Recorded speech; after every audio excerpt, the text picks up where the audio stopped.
All right, let's jump right into this explainer, the ancient hunger of an abundant world. We're going to dive straight into a really fascinating paradox that I guarantee you've experienced firsthand. Okay, picture this. You are walking down the aisle of your local supermarket. The brightly lit shelves are stretching out in literally every direction, and they are packed with more food than you could possibly eat in a year. I mean, it's an absolute marvel of modern logistics, right? And yet, amidst all of that plenty, have you ever wondered why, when you're standing there in front of endless options, some part of you feels this completely undeniable pull to grab way more than you actually need? Like, why do we reach for more sugar, more fat, more of the whole shebang sitting right in front of us, even when we know we've already had enough? It's the great supermarket paradox. But the real answer for why you feel this way is far stranger, and honestly far more fascinating, than just simple greed or a lack of self-control. The secret to these intense cravings is surprisingly simple. Here's the crazy part. Your body? It's not living in this century. Not really. While your conscious mind absolutely knows you're safely in a brightly lit grocery store in the modern era, your biological hardware is still aggressively bracing for a famine that actually ended thousands of years ago. Basically, your body is running on a totally outdated operating system. To really understand why, we have to look at two drastically different realities.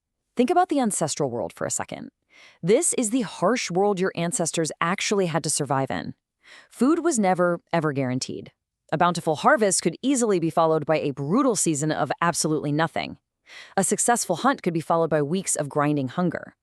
In that reality, a brain that craved calories whenever they were available, that wasn't greedy. That was incredibly smart. Now, contrast that with the modern world today. Today's grocery stores offer endless, consistent calories. We have completely flipped the script on our environment. But, and this is the key, we haven't updated our biology. And that brings us to a really foundational concept in understanding our modern appetite. It's called the thrifty gene hypothesis. First proposed by geneticist James Neal back in the 1960s, he suggested something pretty revolutionary for the time. He proposed that humans evolved a biology specifically built to store fat highly efficiently and to aggressively crave calorie-dense food. Why? Well, because the humans who did this survived the famines that regularly wiped out their neighbors.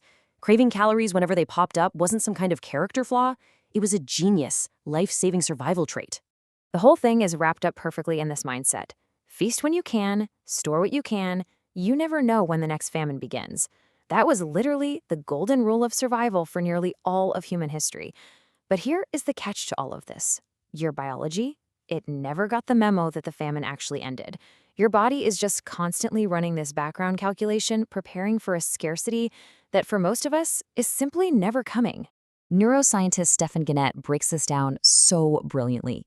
He studies the biology of appetite and points out that the human brain contains these incredibly ancient reward circuits.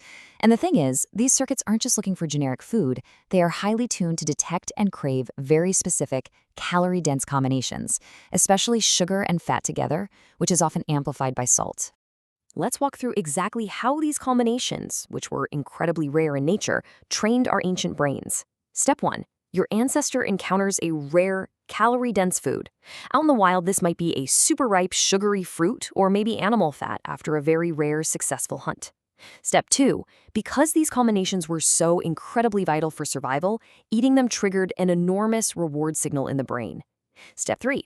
This massive dopamine hit effectively trained the brain to relentlessly seek these foods out whenever they appeared. It was basically the ultimate biological reinforcement loop. Which kind of leads us to a rather uncomfortable revelation from psychologist Paul Rozin, who studied this behavioral pattern extensively. He notes, the brain does not have a strong built-in stop signal for delicious, calorie-dense food. Rozin showed that we are naturally drawn to eating way past the point of necessity when highly palatable food is in front of us. And the reason why makes total sense. For most of human history, food that tasted this good was never, ever abundant enough to actually require restraint. The restraint mechanism your brain so desperately needs today, it just was never built because it was never needed. All right, so let's zoom back into that modern supermarket we talked about at the beginning. Think about what a walk down those snack aisles actually represents to your ancient wiring. Endless shelves, endless variety, endless access. To a body that is strictly calibrated for scarcity, this modern environment doesn't just read as a normal everyday errand. It reads as the single greatest feast opportunity in the entire history of our species, and it's available to you every single day, forever. Now, you might be wondering why on earth would evolution build a system this poorly matched to today's world? Why not just update the software? Well, the answer is that evolution does not build for the future. It doesn't look ahead at all. It only builds for whatever kept the last generation alive. Your body was completely optimized for scarcity because scarcity was the default condition of human existence. What we have right now, all this abundance, it is the absolute anomaly. So we really have to shift our perspective here. Abundance isn't just some rare historical moment.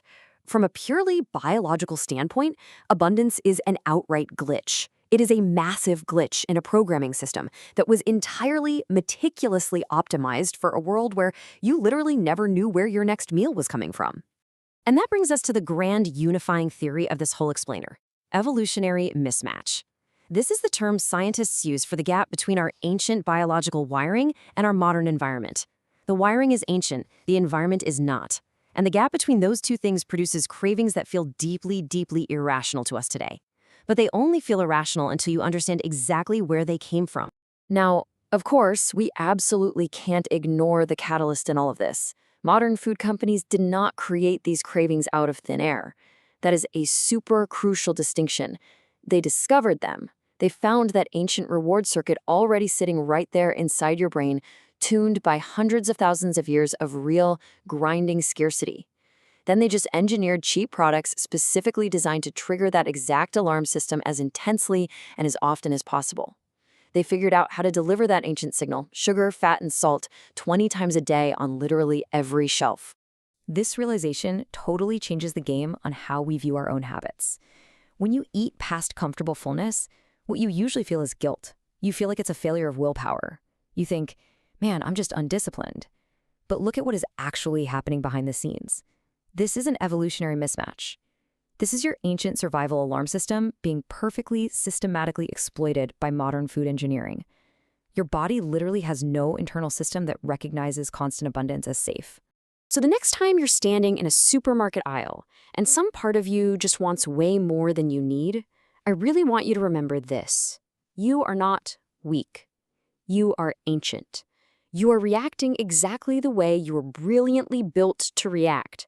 Your body is simply preparing for a famine that stopped being a daily threat generations ago, while you stand in front of shelves that were never, ever supposed to exist. Which leaves us with one final, absolutely critical question to think about. Now that you understand these invisible forces, the fact that you're living in a world completely alien to your own biology, how will you navigate a modern world your ancient brain was never built to survive? Definitely keep that in mind the next time you find yourself staring down the snack aisle. Thank you so much for joining me for this explainer, and I really hope this gives you a completely new perspective on the ancient hunger inside all of us.